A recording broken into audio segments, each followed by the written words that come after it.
The U.S. announcing today that it is banning all Russian oil and other energy imports. And what this does, Biden says, is ramp up the pressure campaign on Moscow in retaliation for the invasion of Ukraine. CBC's Magda Gabriselassie has been listening in. She joins me live from Washington. Key points that stood out for you from Biden, Magda.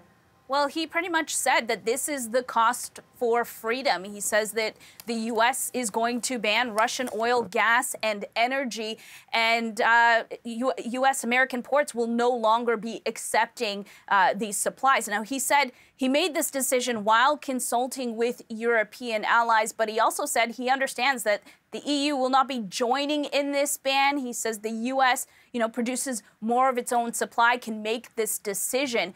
And we know, of course, the EU really relies heavily on the Russian oil. So Biden said this decision is to keep the pressure on Putin, to cause him more pain for deciding to invade Ukraine. But he also made it clear that there will be a cost to this to the U.S., to Americans who may feel this decision at the pumps and in other ways. He says there's going to be a cost to defending freedom. He said the price of gas at the pumps, have already gone up by 75 cents since Putin attacked Ukraine. And he said the price will probably go up even more.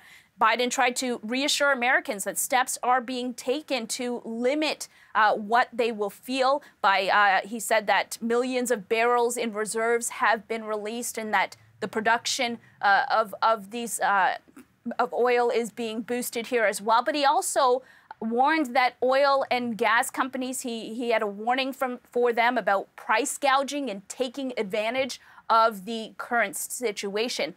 Now, Biden says a ban on Russian oil is the right call, that Republicans and Democrats have supported this, have called for this, have wanted to show continued support for Ukraine by making this move.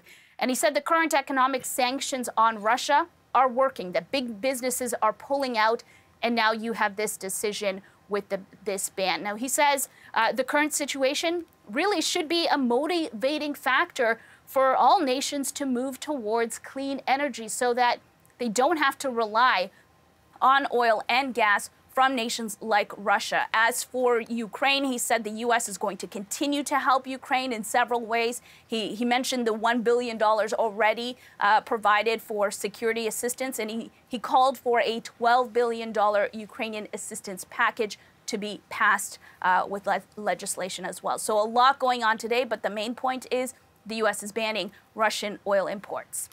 We'll be watching those prices at the pump. Thanks for that, Magda. CBC's Magda Gabriselassie in Washington.